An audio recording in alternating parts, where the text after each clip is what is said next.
Peace, this is your brother Jamal Brown, aka Mr. Black365, here to discuss with you another topic in Black history. Today we're going to discuss this individual right here, Malcolm X. He is card number 1 in volume number 1 of the Black History cards.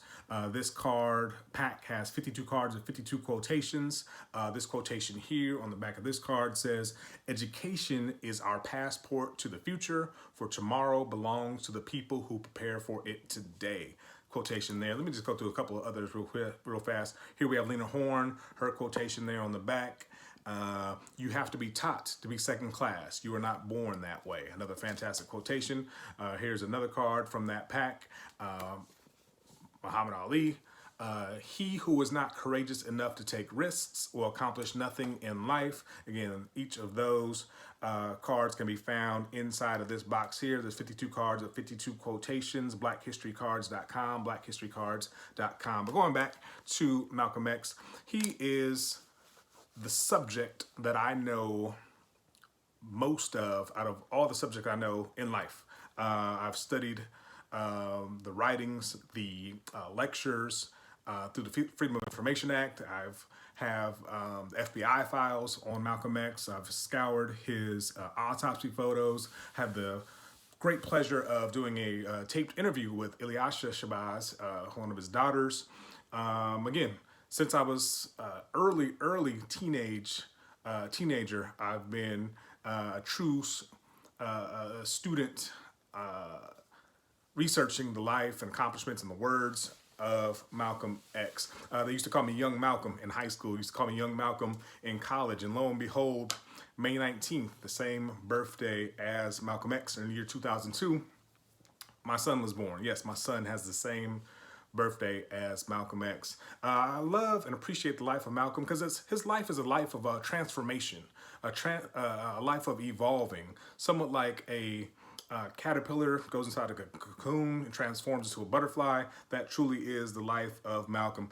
He learned some things, unlearned, relearned, and then persevered. Again, hard work, dedication, internal motivation truly are some words that can be applied to his life. A few little known facts that people didn't know about Malcolm X. He was the most traveled black man in America, going from coast to coast, having discussions and debates on radio shows and television shows, having discussions and debates with some of the most prestigious universities on this soil in this country and in Oxford and other parts of Europe.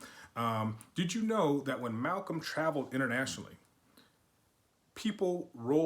countries rolled out the red carpet as if he was a head of state?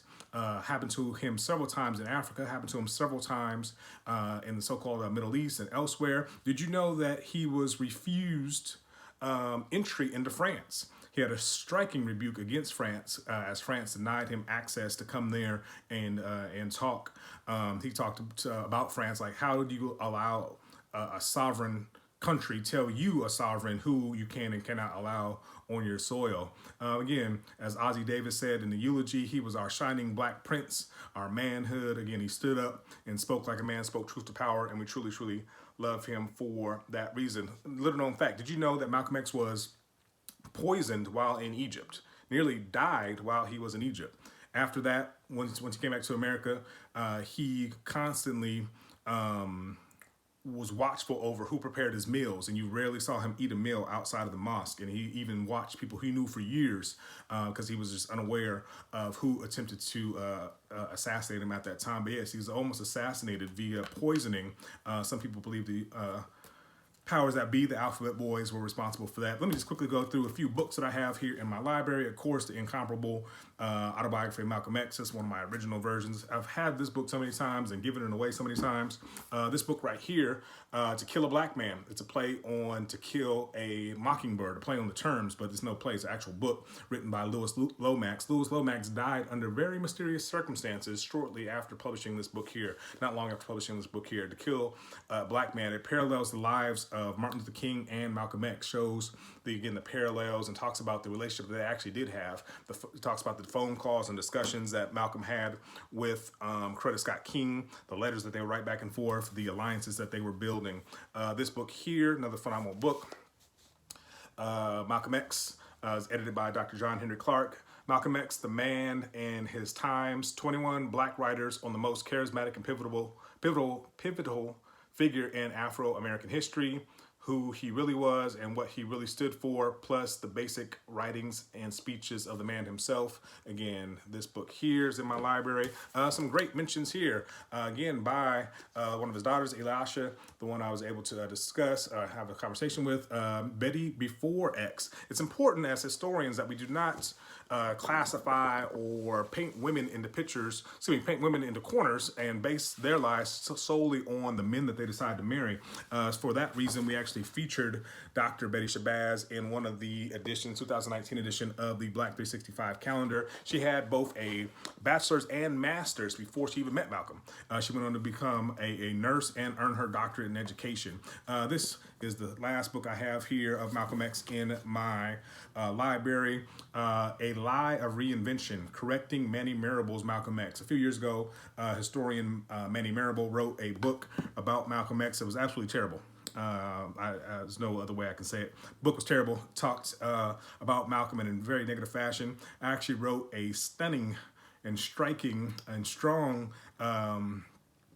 email to brother Manny Marable about his book once I had access to it, and come to find out he died actually about a week after I sent that email. I mean, I had nothing to do with it, but I'm saying his publishers and I believe it was one of his family members actually wrote me back and said that they had received the email, and we had a conversation. I'll just leave it at that. But again, Malcolm X, fantastic brother.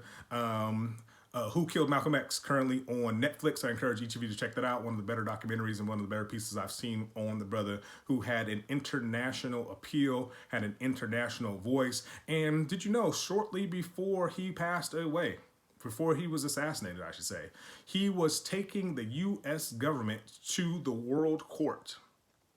He was not charging the U.S. government with civil rights violations, but human rights violations.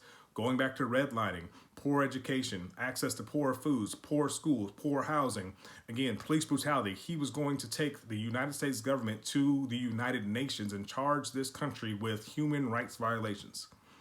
Part of the reason why he was assassinated. But Who Killed Malcolm X? Pretty good Netflix piece that you should check out. And again, be sure to check out blackhistorycards.com, blackhistorycards.com. Learn something about us every single day. Peace.